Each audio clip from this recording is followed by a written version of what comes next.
Hello mga bayuts! Good morning mga bayuts! Good morning from Victoria, BC, Canada. Mga bayuts, na ako ipakita ninyong video. Kanina video, ako ang agaw. Kuha na siya, international student dire bago pang abot last December. Bayot na dako. Unya nangagtubig event, Rib Fest. Unya nangitag afam in town ang bayot, aligre kaayo. So before na ko ipakita ninyo, comment mo mga bayot kung asa mo located, kung naba mo sa Pilipinas, unya ganahan mo moarig Canada, basin maka-advise ko ninyo, no?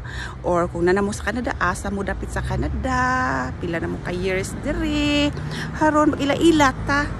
Sige mabayot niya, tanawan ni nga video. And thank you kaayo ha. Subscribe sa din taon mo para mo lambo ni ako ang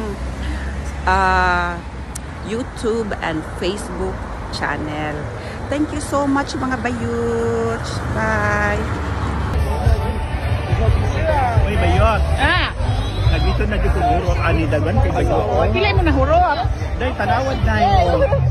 Kala ko na dai wad ka nikapon bayot ako. Pero wa pa ka mabusog sa afam. Dai nay dagang apam diri dai. Sa turaot, to na kana. Laay mga kanang bumbero nga ri yoch.